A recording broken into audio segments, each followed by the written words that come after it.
Evolución.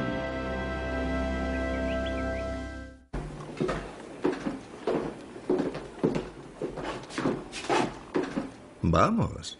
El perezoso os aguarda, mi señor.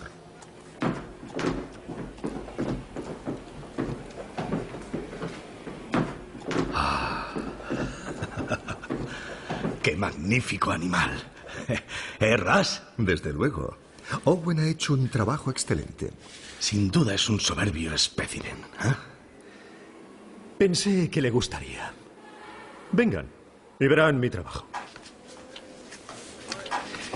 El chimpancé es el simio de 4 manos más hábil. Así que toda diferencia entre su anatomía y la humana es instructiva. He estado pensando Por ejemplo, el simio irracional posee caninos, como los perros. Son sus armas de destrucción, a diferencia de los señores del reino animal. Sí, pero creo... Y el pie humano tiene un valor taxonómico decisivo. Nuestros pies son para caminar y nuestras manos para asir. Las manos y pies de este bruto sirven para el mismo fin. Pero hay una asombrosa similitud. Estoy escribiendo un libro sobre... Mi hermano también trabaja en un nuevo libro. Vengan, les mostraré a qué me refiero.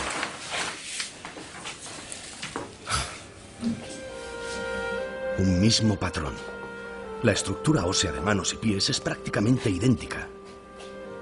Prueba de que es el diseño original que ideó el creador. De eso no cabe la menor duda. ¡Qué tontería!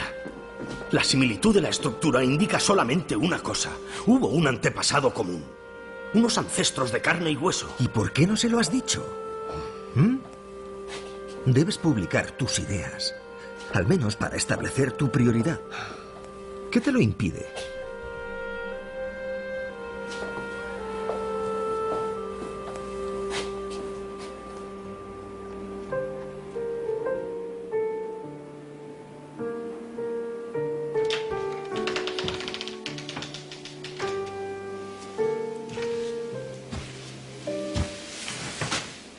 ¿Qué ocurre?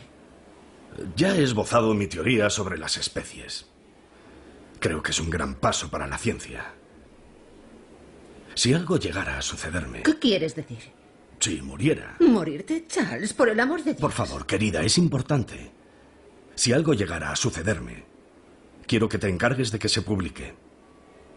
400 libras bastarán para imprimirlo y promocionarlo. No te va a pasar nada. Aquí dices que el ojo humano podría haberse formado por una selección gradual de pequeñas, pero siempre útiles desviaciones. Sí. Es una suposición muy seria, Charles. Bueno, si me equivoco en eso, me equivoco en todo. Mi teoría se vendría abajo. ¿Puede tu teoría aclarar cómo mis ojos y oídos, mis manos y mi corazón pueden juntos reproducir los sonidos que Chopin oía en su cabeza? ¿No es eso un don de Dios? Es un don, pero no creo que sea de Dios. Eres un hombre de ciencia. No quieres creer nada hasta que esté demostrado. Pero hay cosas que no se pueden probar. Para mí sería una pesadilla pensar que no seguiremos juntos toda la eternidad en el cielo.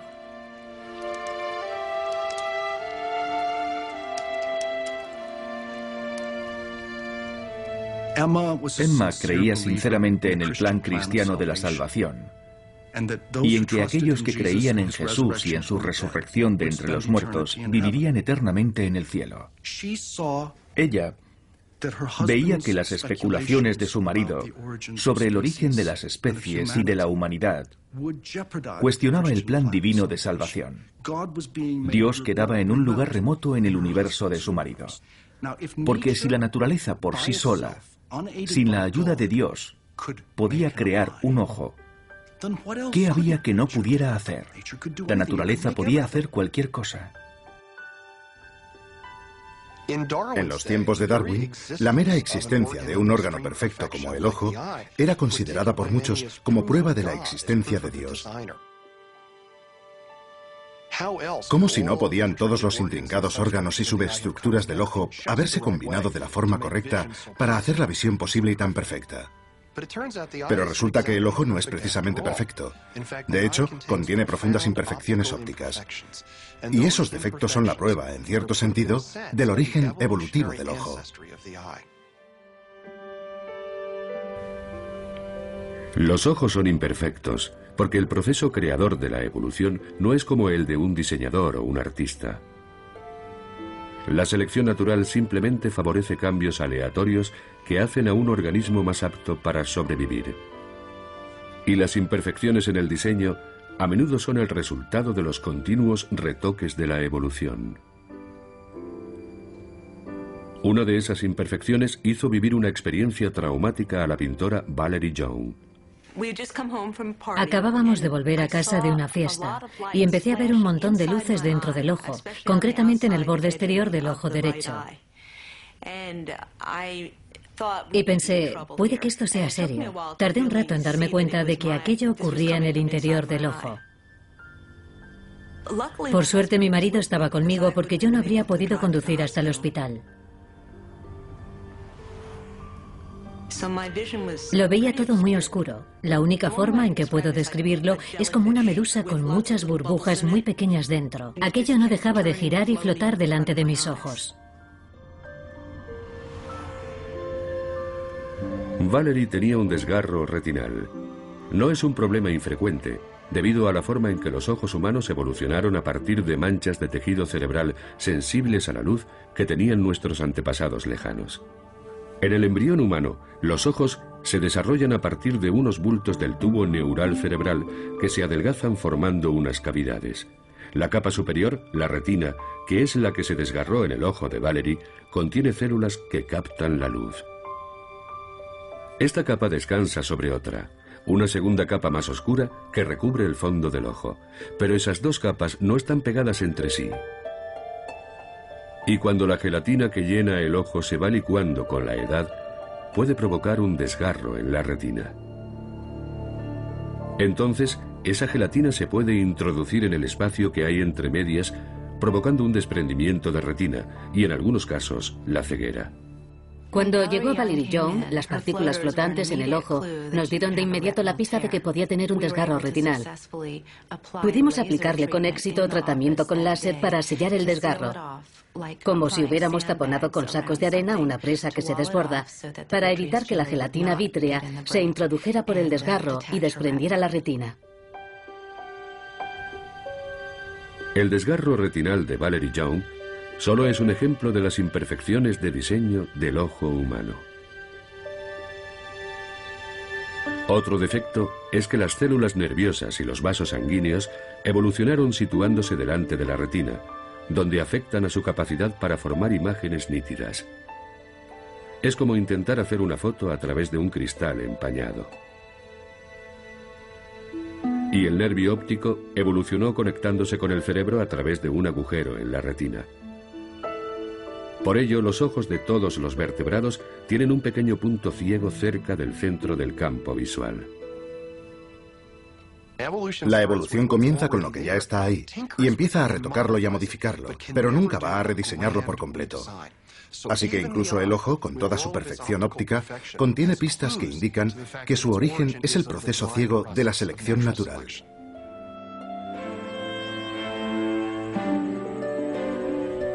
Darwin creía que lo que él llamaba un órgano de complejidad extrema, como el ojo, podía evolucionar en pequeños pasos si se le daba suficiente tiempo.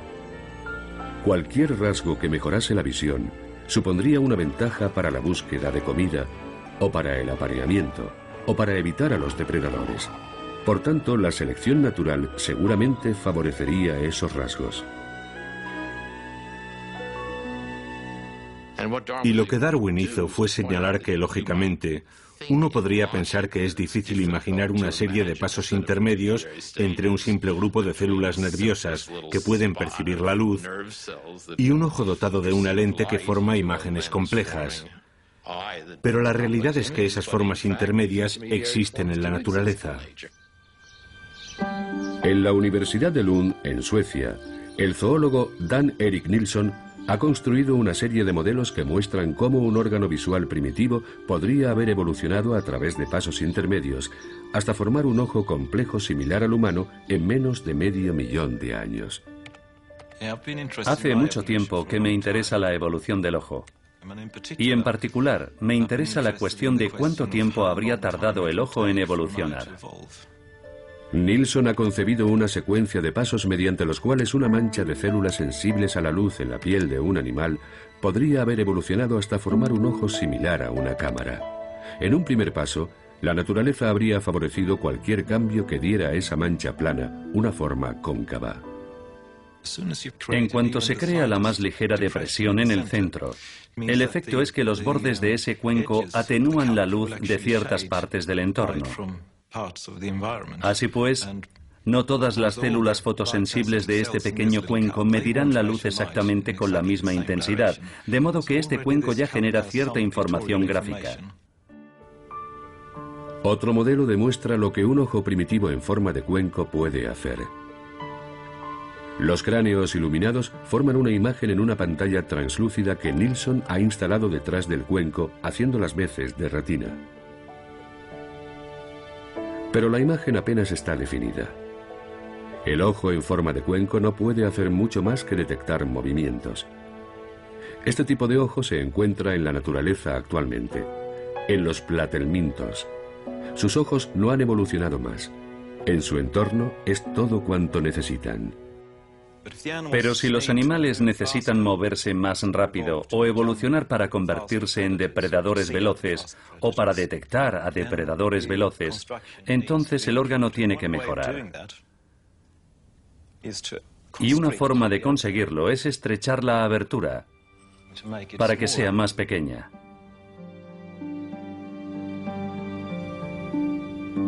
Esto es lo que ocurrió con animales como el nautilo. A lo largo de miles de generaciones, la selección natural favoreció a los que tenían unas aberturas oculares ligeramente más estrechas, ya que enfocaban un poco mejor la luz. Esto funcionaba hasta cierto punto. Dado que esta estrategia de formar una imagen más enfocada tiene la desventaja de que esa imagen es más oscura, no se encuentra mucho en el reino animal. Y hay una solución alternativa que ha llegado a ser muy empleada. Es la solución que emplean nuestros ojos y consiste en añadir una lente. La lente del modelo de Nilsson está formada por dos finas capas de plástico transparente entre las que se puede inyectar agua, lo que hace que esas paredes de plástico se abomben formando una lente convexa. Este sistema reproduce lo que debió hacer la selección natural a lo largo de varios cientos de miles de generaciones, favoreciendo a los animales que tenían una capa redondeada y transparente en sus ojos y que permitía que la luz se enfocara con mayor claridad en la retina. De modo que podemos ir pasando gradualmente de un ojo sin lente e ir inyectando cada vez más agua, haciendo que la lente se abombe cada vez más, con lo que la imagen se vuelve cada vez más nítida.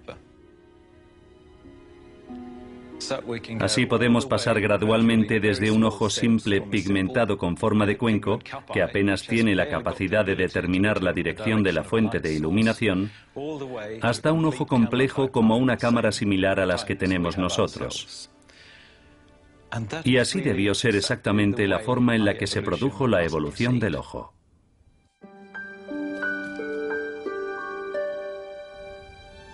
La extrema complejidad del ojo producía a Darwin un sudor frío, según escribía a un amigo.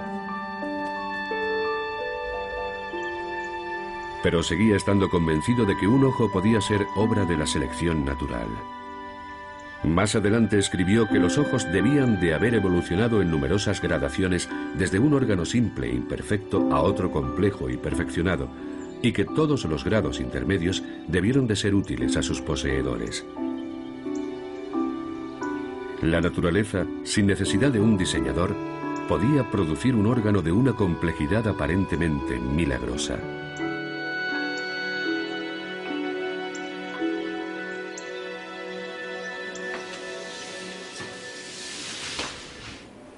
Huele fatal. Annie, Mira esto.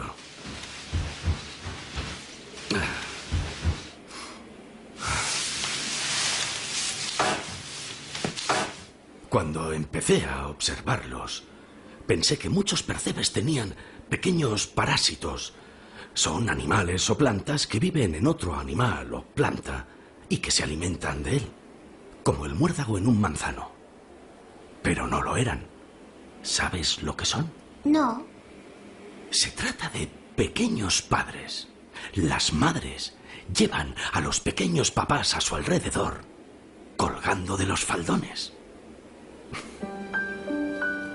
Como tú y mamá. Como mamá y yo. Creo que este es el percebe más interesante que existe en el mundo entero. ¿Cómo lo llamamos? Barnabas. Barney. Es más corto. Barney el percebe. Los pequeños machos parásitos son rudimentarios hasta un punto apenas igualable en todo el reino animal. No tienen boca ni estómago. En verdad, son poco más que una diminuta cabeza sobre un pene enroscado enorme. Me recuerdan a mí, salvo en lo de la boca y el estómago. ¿De qué os reís? De nada, de nada. Charles. Charles, ¿estás bien? Charles. Erasmus, vamos a casa.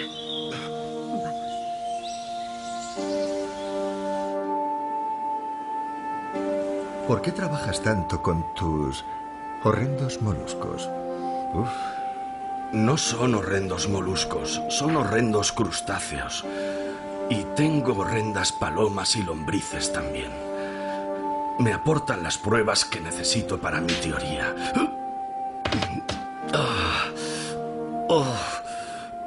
No tengo derecho a publicar la idea a no ser que tenga pruebas. Habrá que hacer algo contigo.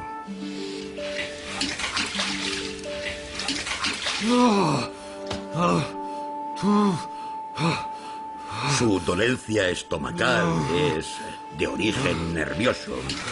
Es consecuencia de un esfuerzo mental excesivo y el agua fría sirve para estimular la circulación y alejar el exceso de sangre de los nervios estomacales inflamados.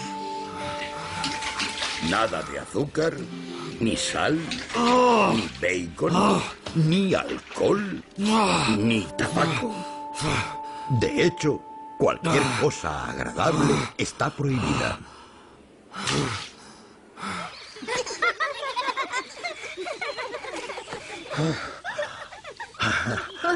No sé cómo ni por qué, pero me siento mucho mejor.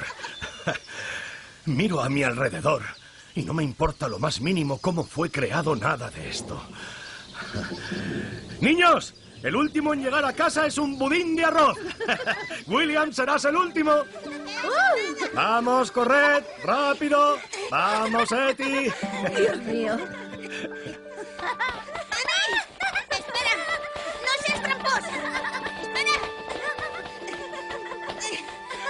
Oh. ¡Annie! ¡Annie, has ganado!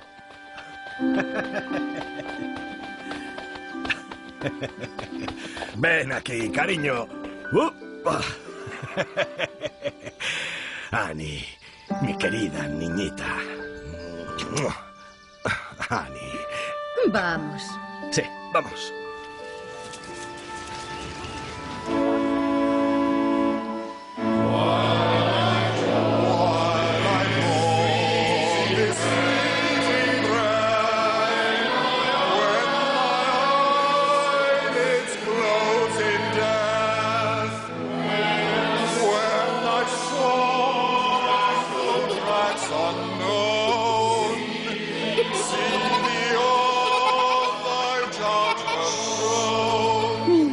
No está bien reírse.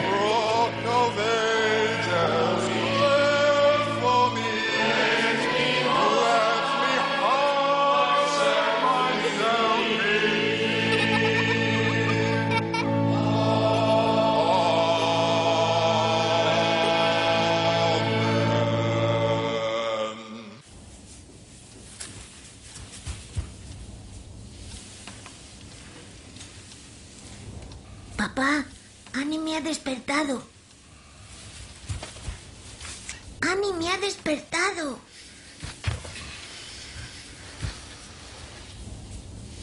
Mamá, despierta. Annie está llorando.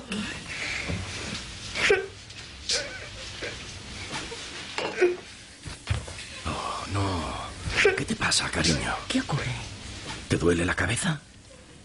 No tiene fiebre. ¿Te duele aquí?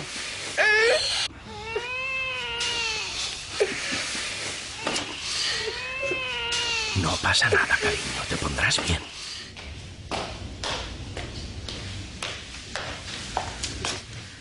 Ya viene el médico. Ve a vestirte, yo me quedo con ella. ¿Y si ha heredado mis malas digestiones? Se pondrá bien.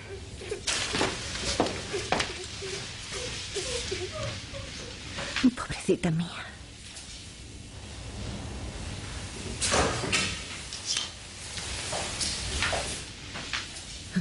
¿Qué ha dicho? Es el estómago, pero no sabe qué le ocurre. Quizá debería llevarla al doctor Gali. A mí me curó. Volveréis pronto. Y papá va a cuidar de ti. Muy pronto tendrás otro hermanito y tendrás que ayudarme. Dile adiós a Eti, vamos. Os echaré de menos.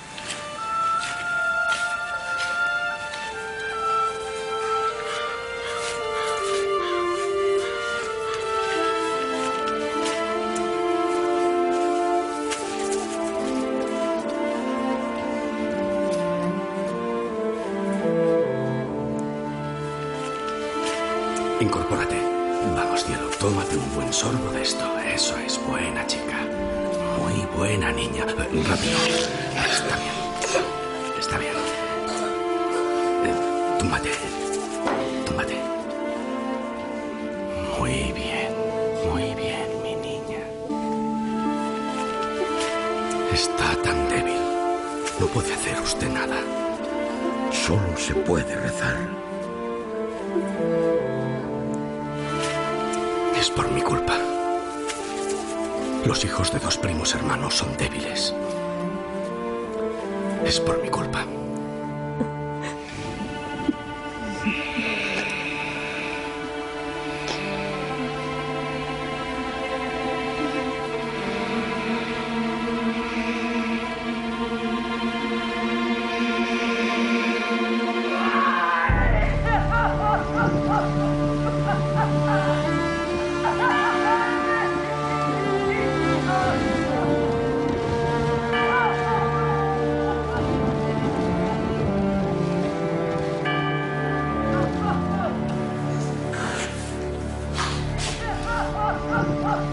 Se ha debido a una fiebre biliar de carácter tifoideo.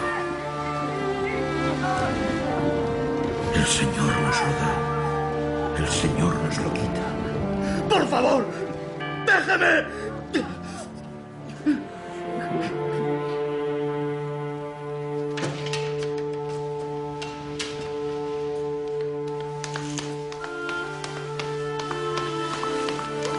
Oh, Charles, Dios, danos fuerzas.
Por favor, Charles.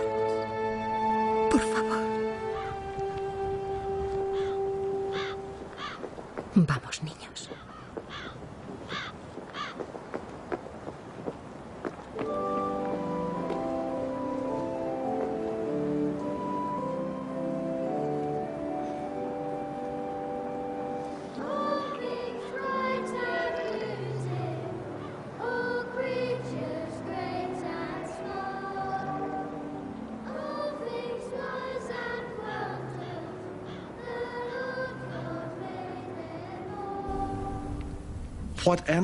El efecto de la muerte de Annie en Darwin fue básicamente que destruyó su fe cristiana. Ya no era capaz de creer en un buen Dios que ordenaba y supervisaba todos los eventos de la vida humana y del universo. Y creía que Annie no merecía el castigo de Dios, ni tampoco de la naturaleza. Simplemente había sido víctima de la lucha por la existencia, la lucha amoral e inconsciente que solo seguía las leyes de la naturaleza.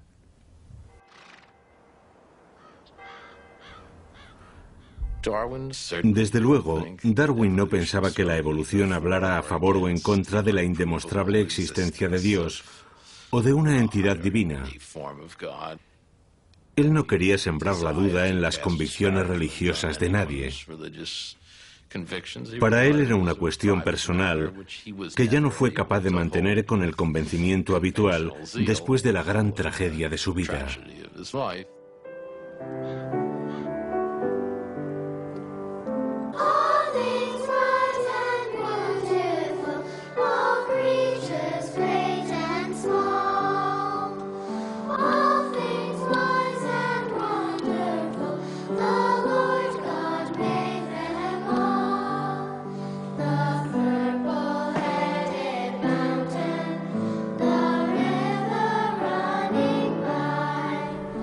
Hoy en día hay científicos que mantienen todas las actitudes posibles ante la religión, desde el ateísmo al agnosticismo o a una espiritualidad general, y muchos, como el biólogo Ken Miller, practican la religión de un modo tradicional.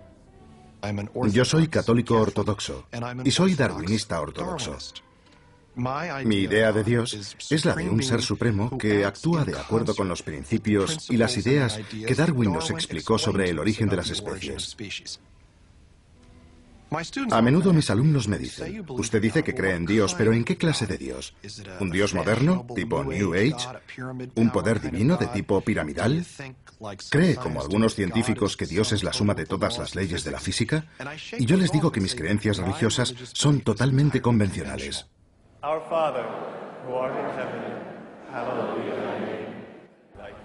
A los alumnos les sorprende muy a menudo que alguien pueda decir que ese tipo de creencias religiosas convencionales son compatibles con la evolución. Pero es así.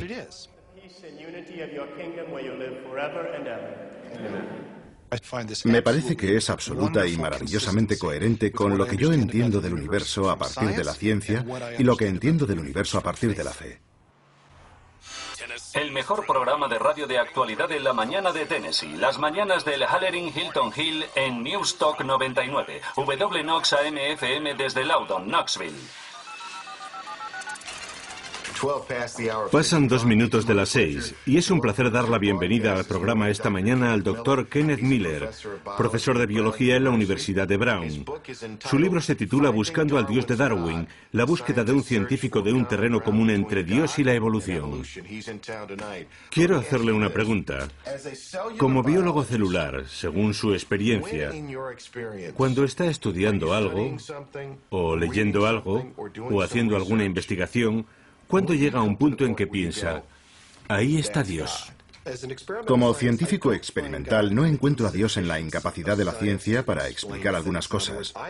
En otras palabras, no encuentro a Dios porque digamos, vaya, no tengo explicación para esto, será porque lo ha hecho Dios. Pero entonces, ¿qué hizo Dios? Simplemente creó una especie de caldo primordial y dijo, adelante. Bueno, hace mucho tiempo la gente sabía realmente muy poco sobre cómo funcionaban las cosas en el mundo natural. Cuando veían que el sol se desplazaba en el cielo, se imaginaban que Dios lo estaba empujando. Y fuimos comprendiendo que el mundo funciona según las leyes de la física. Entonces, ¿qué lugar hay para Dios en la vida actual? Si preguntamos a personas creyentes cómo actúa Dios, nos dirán que actúa de formas muy diferentes. Responde a nuestras oraciones, nos inspira. Sin duda tienen lugar acontecimientos que forman parte de lo que algunos pueden llamar el plan de Dios. Y lo que yo sugeriría es que si hoy en día Dios está actuando de acuerdo con las leyes de la naturaleza, con las leyes de la física, etc., probablemente también actuó de la misma forma en el pasado. En cierto sentido, podríamos decir que Él fue quien creó las reglas del juego y que Él mismo actúa dentro de esas reglas. Para Miller y para millones de seguidores de todas las grandes religiones, El concepto de Dios y el concepto de la evolución son perfectamente compatibles. Pero no todo el mundo está de acuerdo. Cuando sustituimos la idea tradicional de Dios, el Creador, por la idea de que es el proceso de selección natural el que crea, esa creación es tan maravillosa como siempre. Toda esa gran obra de diseño tenía que hacerse. Simplemente no la hizo un solo individuo, sino un larguísimo proceso que se extiende a lo largo de miles de millones de años. Dios creó al hombre a su imagen y semejanza. A imagen de Dios, Él lo creó. Al hombre y a la mujer, Él los creó. Hasta entonces, la gente pensaba que todo estaba ordenado de arriba hacia abajo. Y llega Darwin y dice, no, todo este diseño puede producirse, todo esto puede emerger de abajo a arriba, sin dirección. Y esa es una idea muy inquietante para mucha gente. En los tiempos de Darwin, la ciencia, la política y la religión eran una sola cosa cuando se hablaba del origen de la vida y de las especies. En astronomía se podía considerar un testimonio de la sabiduría y el poder de Dios que mantenía a cada planeta en su lugar. Pero la idea de la evolución, de la transmutación, como decía la gente con una mueca, desafiaba frontalmente todo el orden establecido. ¿Qué creen que contiene ese gran libro que ha escrito? Transmutación. Otro Darwin que borra a Dios de la creación. Queremos apoyar su proyecto de museo de historia natural. Aunque hay quien lo ve imprudente, desmesurado, ambicioso. Si lo es porque debe alojar una colección lo más amplia posible. Pero a cambio queremos su ayuda. Depende de usted, como eminencia en anatomía y paleontología, probar la superioridad del hombre. No consentiremos que cualquier rufián diga que el hombre proviene del mono en museos de su majestad. Puede confiar en mí, obispo Wilberforce. El cerebro humano difiere claramente del cerebro de los demás mamíferos. En el humano, no solo los hemisferios cerebrales se apoyan sobre los lóbulos olfatorios y el cerebelo, también se extienden por delante de estos y por detrás del segundo. Su desarrollo posterior es tan marcado que he asignado a esa parte el carácter de un tercer lóbulo, propio del Homo sapiens. El hipocampo menor. Un tercer lóbulo. Peculiares facultades mentales se asocian a esta forma superior de cerebro. Por eso considero al ser humano no como un mero representante de una subclase distintiva, sino como miembro de una clase reservada para él solo. El cerebro humano es en sí mismo prueba de unas facultades morales y religiosas.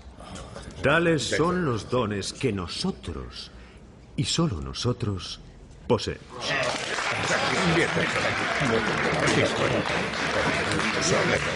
Me pregunto qué diría un chimpancé al respecto, señor Huxley. Mataría por saberlo. Su teoría está construida sobre arena. Es un pórtico corintio sobre boñiga de vaca. Sí. Esos santurrones empeñados en asfixiar toda investigación conflictiva. Los únicos jueces posibles de la ciencia son observar y experimentar, no la autoridad, el poder y el rango. No haga de su desacuerdo con Owen algo personal. Me supera. Es tan pedante que tropezara con uno de sus cerebros en conserva resulta una idea demasiado atractiva. Pensar así solo enturbia el asunto y empobrece la ciencia. Dígaselo a Owen. A mi favor, en mi contra. Huxley. Huxley está diciendo en público lo que tú piensas en privado. Charles, deja de posponerlo. Tienes bastantes percebes como para hundir un barco y mientras te quitan protagonismo. Eso no importa. Mi libro es lo que cuenta. Cuando el trabajo esté hecho. ¿Tratará sobre el hombre? Hay demasiados prejuicios sobre el tema. Vamos, los haya o no, debes publicarlo.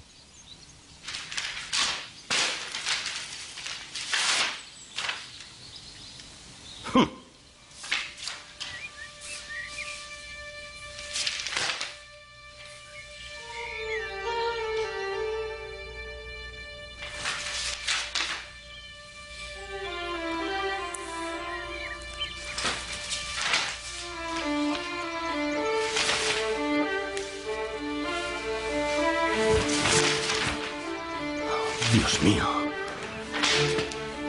Ras, ¿qué ocurre?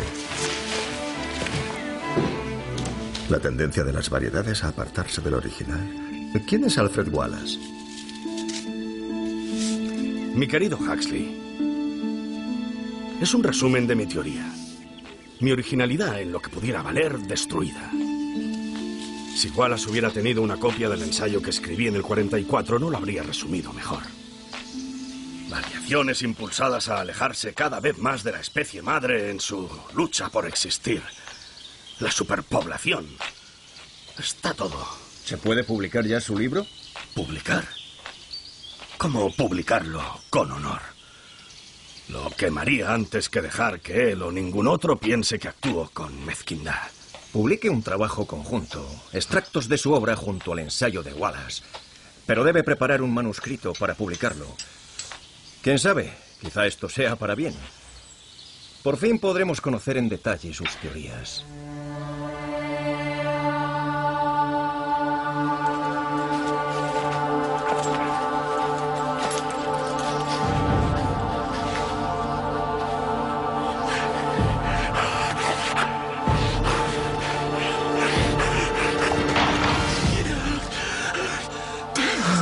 ¿Qué te pasa?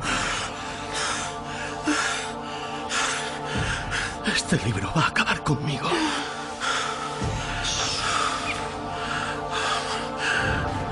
Qué desdichado sería si no te tuviera a ti a mi lado.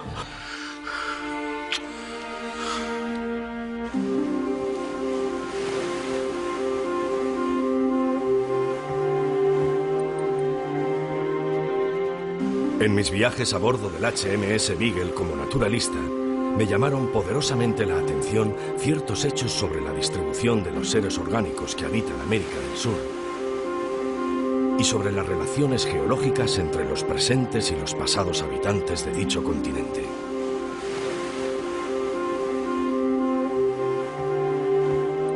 Estos hechos parecían arrojar algo de luz sobre el origen de las especies.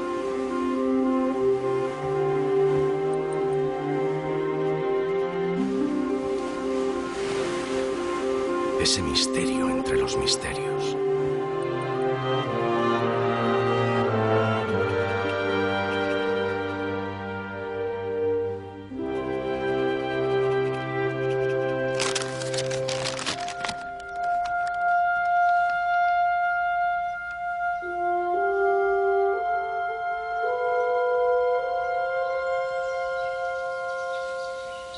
El Times se muestra muy positivo. Era de esperar. Es Huxley.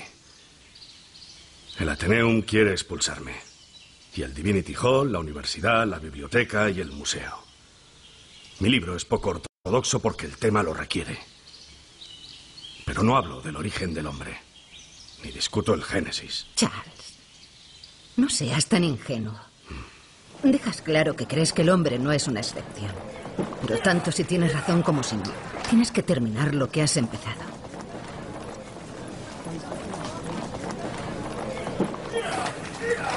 ¡Darwin! ¡Darwin! Ah, Owen. ¿Cómo se atreve?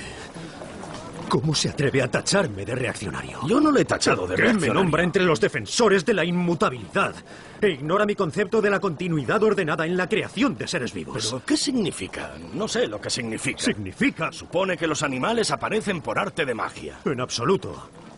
¿Usted cree que la selección es la única ley creativa posible, pura suerte como lanzar dados? Las nuevas especies nacen de forma natural de acuerdo con la ley de Dios. Bien, yo no creo ¿Sabe que... quién le ha metido en esto? Huxley. Vamos, Richard. No quiero tratar con los Huxleys de este mundo y usted no debería. Abusan de la ciencia. Debería avergonzarse. Su libro se mofa del clero e insulta a la humanidad. Es nihilismo. Solo un hombre carente de alma podría afirmar que desciende de las bestias.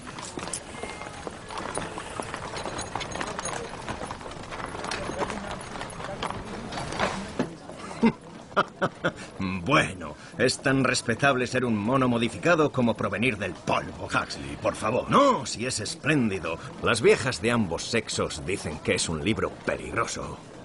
Espléndido. Tranquilo, yo me encargo de él. Ya estoy afilando el pico y las garras para la ocasión.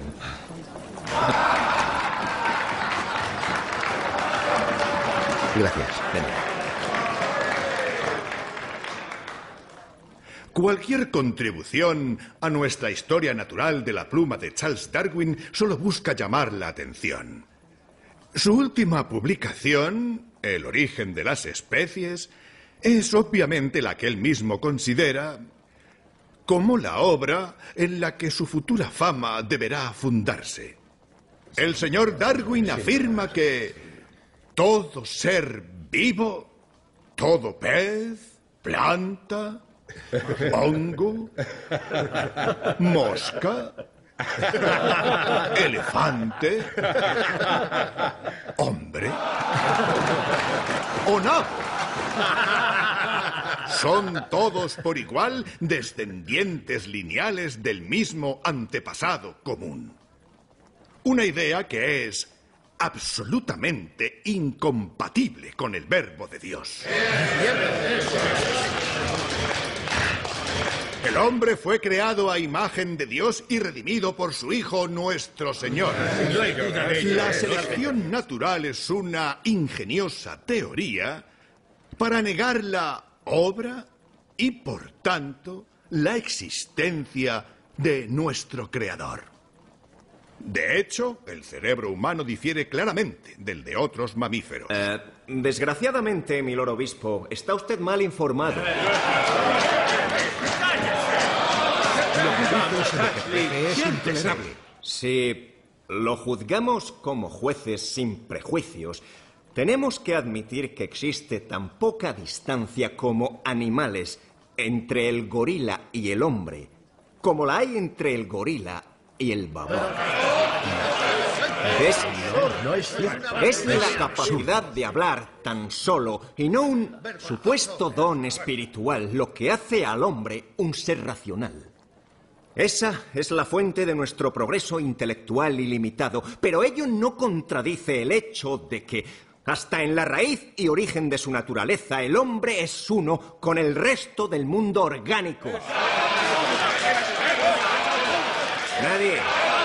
Nadie que diseccione el cerebro de un mono dará la razón al profesor Owen. Está del todo equivocado. Solo puedo suponer que el cerebro del profesor Owen ha encogido en el tarro de conserva. Refiriéndome a los cerebros de chimpancé que él examinó. Dios mío. Fue entonces cuando Dios me entregó a Wilberforce en bandeja.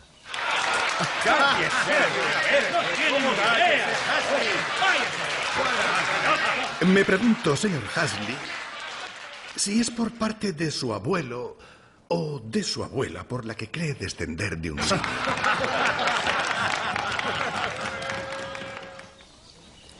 Me levanté en silencio, muy serio, y hablé con voz perfectamente templada. Si la cuestión que me plantea es si prefiero a un miserable mono por abuelo o a un hombre de gran inteligencia, investido de una gran influencia y que aún así emplea sus facultades y su influencia con el mero propósito de introducir el ridículo en una seria discusión científica, yo afirmo sin la menor duda mi preferencia por el simio. ¿Dijo eso? Eso dije, o fue algo muy similar. ¿Cómo pudo atacar a todo un obispo en público? ¿No siente ningún respeto por la púrpura? Lady Brewster se desmayó y tuvieron que llevarse. Y entonces el almirante Fitzroy se puso en pie. ¿Fitzroy? ¡Esto! ¡Creed en esto! ¡Creed en Dios, no en el hombre! Vaya.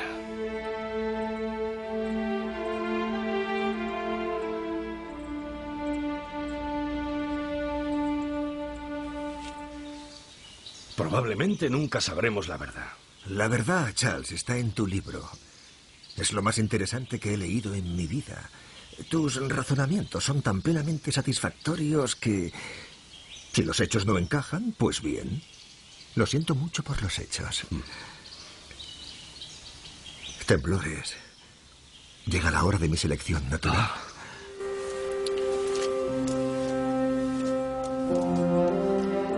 Durante más de un siglo, mucha gente ha pensado que la conclusión a extraer de la visión de Darwin es que el Homo sapiens, nuestra especie, solo es un animal más, que no hay nada moralmente especial en nosotros. Personalmente, yo no creo que sea ese en absoluto el significado de la visión de Darwin, pero sin duda es como la ha interpretado mucha gente.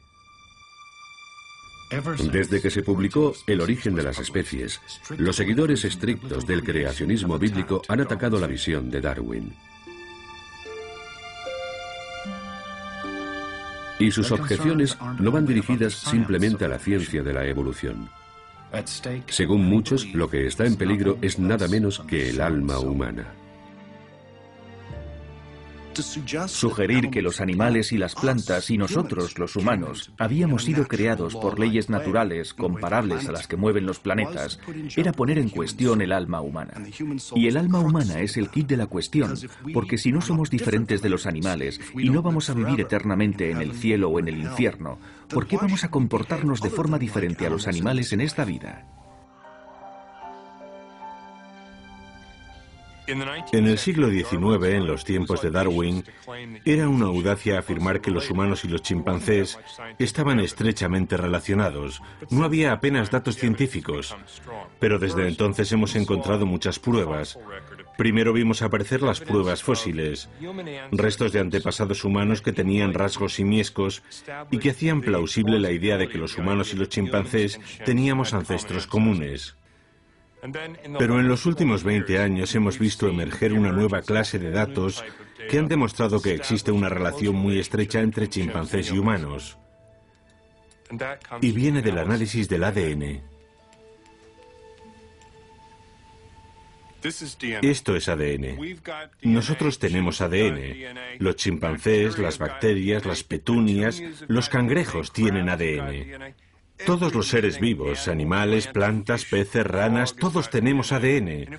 Y si comparamos el ADN de dos especies cualesquiera, podemos establecer la cercanía de la relación que hay entre ellas. En los primeros tiempos de la investigación con ADN, se extraía una doble cadena de ADN de cada especie para compararlas. Al calentarlas, las cadenas se separaban. Cuando dos cadenas simples, una de cada especie, se unían y se enfriaban, siempre se combinaban volviendo a formar la familiar doble hélice. El grado en que las cadenas se combinan da la medida de su similitud. Y resultaba que el ADN humano y el del chimpancé se combinaban casi a la perfección. Actualmente esa similitud se puede ver aún con mayor claridad. Ahora las secuencias de ADN se pueden leer letra a letra. Aquí estamos viendo las secuencias de ADN de un gen en particular que se encuentra en el hombre y en el chimpancé. Y lo que resulta evidente es que el ADN humano y el del chimpancé son idénticos en un 98%. Son básicamente iguales. Solo hay un par de letras diferentes. ¿Y por qué hay solo un par de letras diferentes? Porque los chimpancés y nosotros tuvimos un antepasado común hace solo unos pocos millones de años. Y esas pequeñas diferencias se han producido durante la propagación de ese ADN durante esos millones de años. Si hubiera pasado más tiempo desde que compartimos ese antepasado común, se habrían acumulado más diferencias. Si se compara el mismo gen de una rata, se observan muchas más diferencias.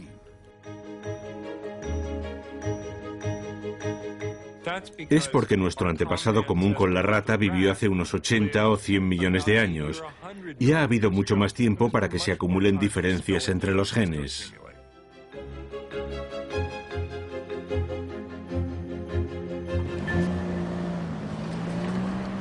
Los chimpancés y los humanos estamos hechos a partir de plantillas, que son idénticas en un 98%. Pero, ¿qué hay de la forma en que humanos y chimpancés pensamos y nos comportamos en el mundo? ¿Existen también similitudes? Vaya, estás haciendo flexiones. Ten cuidado. La psicóloga Sally Boysen explora los puntos comunes entre las mentes de los chimpancés y los humanos. Una investigación que podría ayudar a explicar cómo evolucionó la mente humana.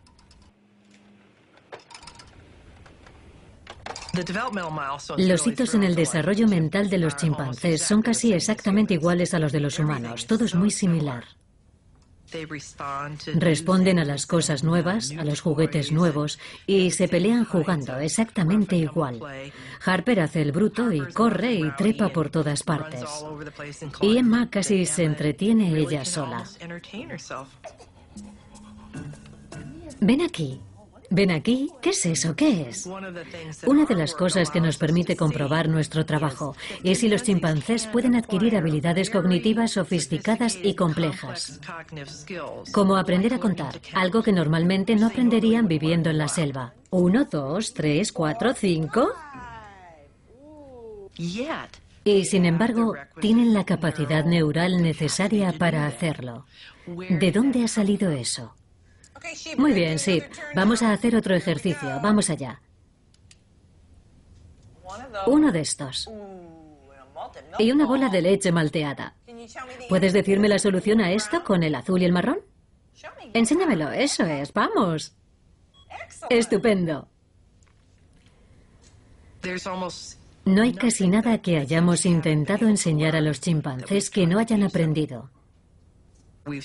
Hemos comprobado su habilidad para captar conceptos extremadamente complicados, como el concepto del cero, por ejemplo. Vale, Sid, mira, ¿y si no pongo ningún dulce? ¿Qué me dirías? 0, eso es. No hay ningún dulce. Oh, vaya faena, ¿eh? Sería imposible que los chimpancés hicieran cosas así si no tuvieran mucho en común con nosotros. Literalmente la estructura neurológica que les permite aprender, igual que nos pasa a nosotros.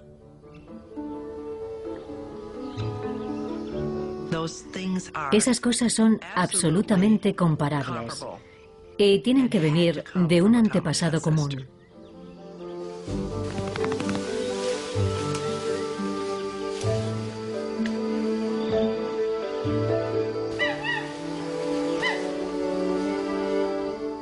Las similitudes que tenemos con nuestros parientes primates son extraordinarias. Compartimos gran parte de nuestro ADN, gran parte de nuestra morfología, incluso compartimos nuestros grupos sanguíneos.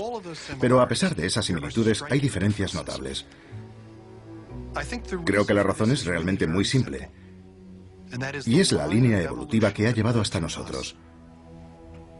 Y que nos llevó, por razones que apenas estamos empezando a entender, a un desarrollo explosivo de nuestra capacidad mental.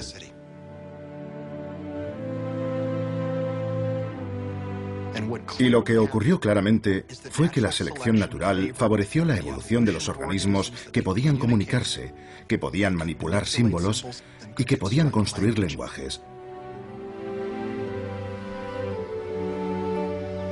La gran idea de Darwin es una gran y maravillosa explicación que nos muestra que estamos unidos a todas las demás formas de vida del planeta.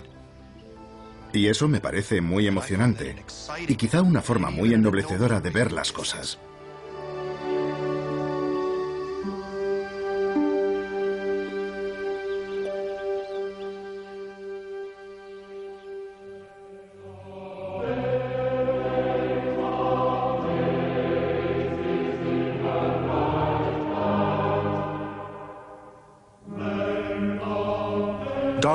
Darwin murió en abril de 1882, a los 73 años. Su familia pensó que sería enterrado en el cementerio de la parroquia.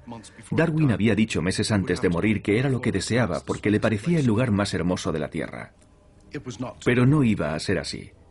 En Londres, los amigos de Darwin decidieron hacer de su muerte y de su entierro un acontecimiento de Estado. Fueron a la Royal Society y recogieron firmas. Fueron a la Cámara de los Comunes y presentaron una petición. Telegrafiaron al deán de Westminster, que estaba en el extranjero, y consiguieron su aprobación. Hasta se compuso un himno para la ocasión. Y el 26 de abril, una semana después de su muerte, el cuerpo de Darwin entraba en procesión con todos los honores por el pasillo central de la abadía de Westminster para ser enterrado junto a la tumba de Sir Isaac Newton. El entierro de Darwin celebró la vasta transformación social que estaba viviendo Inglaterra. Había nuevas colonias, nuevas industrias y nuevos hombres para dirigirlas. El cuerpo de Darwin fue consagrado para mayor gloria de esos nuevos profesionales, porque él había naturalizado la creación y había puesto la naturaleza humana y el destino humano en sus manos. La sociedad ya no volvería a ser igual. La visión de la naturaleza de Darwin era, creo, fundamentalmente una visión religiosa, la visión con la que terminó su obra más famosa, El origen de las especies. Hay grandeza en esta concepción de que la vida, con sus diferentes fuerzas, fue alentada en unas pocas formas o en una sola. Y que mientras este planeta ha ido girando según la constante ley de la gravitación, desde tan sencillo principio, múltiples formas, las más bellas y las más increíbles, se desarrollaron y se siguen desarrollando.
De manchas de tejido cerebral sensibles a la luz que tenían nuestros antepasados lejanos.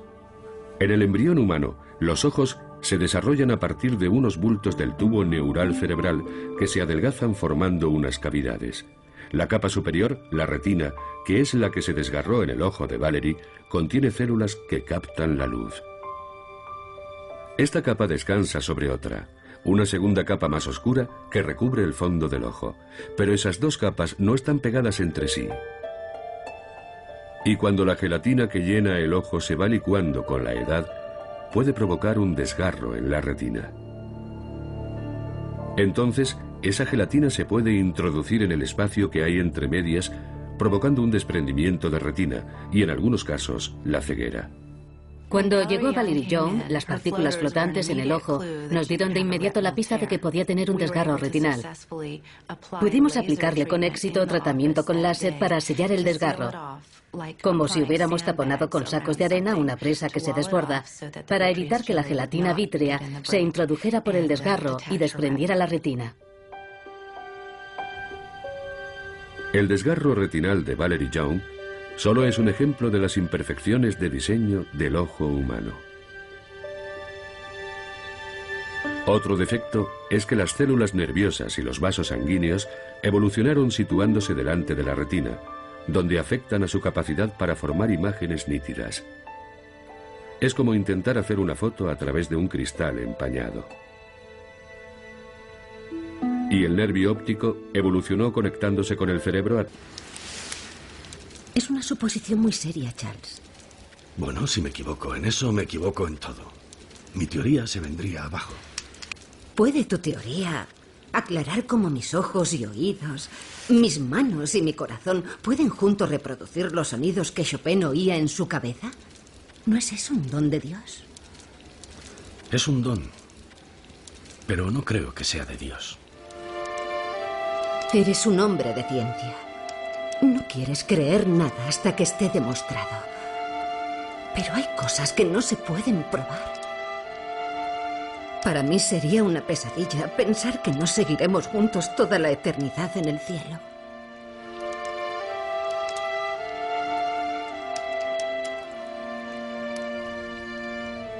Emma creía sinceramente en el plan cristiano de la salvación y en que aquellos que creían en Jesús y en su resurrección de entre los muertos vivirían eternamente en el cielo. Ella veía que las especulaciones de su marido sobre el origen de las especies y de la humanidad cuestionaba el plan divino de salvación. Dios quedaba en un lugar remoto en el universo de su marido. Porque si la naturaleza por sí sola, sin la ayuda de Dios, podía crear un ojo, ¿qué había que no pudiera hacer? La naturaleza podía hacer cualquier cosa. En los tiempos de Darwin, la mera existencia de un órgano perfecto como el ojo era considerada por muchos como prueba de la existencia de Dios. ¿Cómo si no podían todos los intrincados órganos y subestructuras del ojo haberse combinado de la forma correcta para hacer la visión posible y tan perfecta? Pero resulta que el ojo no es precisamente perfecto. De hecho, contiene profundas imperfecciones ópticas. Y esos defectos son la prueba, en cierto sentido, del origen evolutivo del ojo. Los ojos son imperfectos porque el proceso creador de la evolución no es como el de un diseñador o un artista. La selección natural simplemente favorece cambios aleatorios que hacen a un organismo más apto para sobrevivir.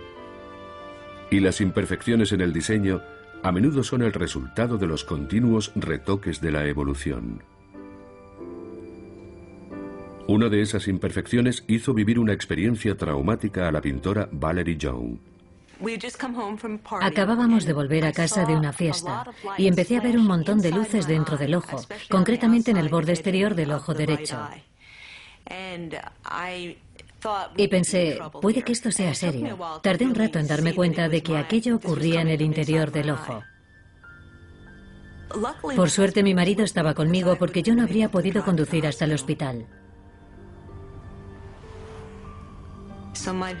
Lo veía todo muy oscuro. La única forma en que puedo describirlo es como una medusa con muchas burbujas muy pequeñas dentro. Aquello no dejaba de girar y flotar delante de mis ojos. Valerie tenía un desgarro retinal. No es un problema infrecuente, debido a la forma en que los ojos humanos evolucionaron a partir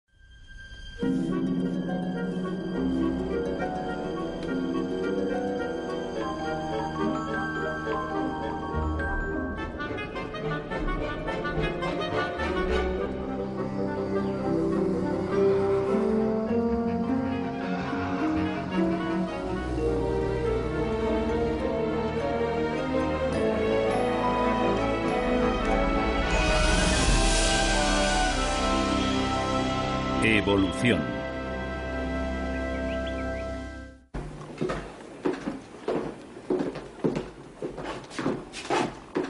Vamos. El perezoso os aguarda, mi señor.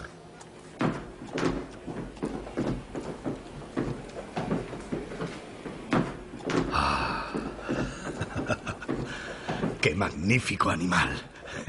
¿Ras? Desde luego. Owen ha hecho un trabajo excelente. Sin duda es un soberbio espécimen. Pensé que le gustaría. Vengan y verán mi trabajo. El chimpancé es el simio de 4 manos más hábil. Así que toda diferencia entre su anatomía y la humana es instructiva. He estado pensando Por ejemplo, el simio irracional posee caninos, como los perros. Son sus armas de destrucción, a diferencia de los señores del reino animal. Sí, pero creo... Y el pie humano tiene un valor taxonómico decisivo. Nuestros pies son para caminar y nuestras manos para asir. Las manos y pies de este bruto sirven para el mismo fin. Pero hay una asombrosa similitud. Estoy escribiendo un libro sobre... Mi hermano también trabaja en un nuevo libro. Vengan, les mostraré a qué me refiero.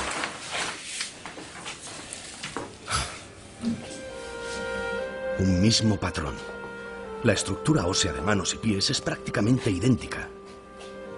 Prueba de que es el diseño original que ideó el creador. De eso no cabe la menor duda. ¡Qué tontería! La similitud de la estructura indica solamente una cosa. Hubo un antepasado común. Unos ancestros de carne y hueso. ¿Y por qué no se lo has dicho? Debes publicar tus ideas. Al menos para establecer tu prioridad. ¿Qué te lo impide?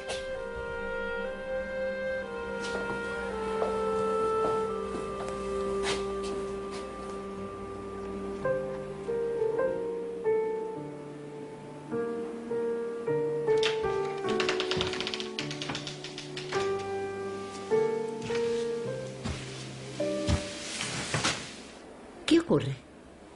Ya he esbozado mi teoría sobre las especies. Creo que es un gran paso para la ciencia. Si algo llegara a sucederme... ¿Qué quieres decir? Si muriera... ¿Morirte, Charles? Por el amor de Dios. Por favor, querida, es importante. Si algo llegara a sucederme, quiero que te encargues de que se publique. 400 libras bastarán para imprimirlo y promocionarlo. No te va a pasar nada. Aquí dices que el ojo humano podría haberse formado por una selección gradual de pequeñas, pero siempre útiles desviaciones. Sí.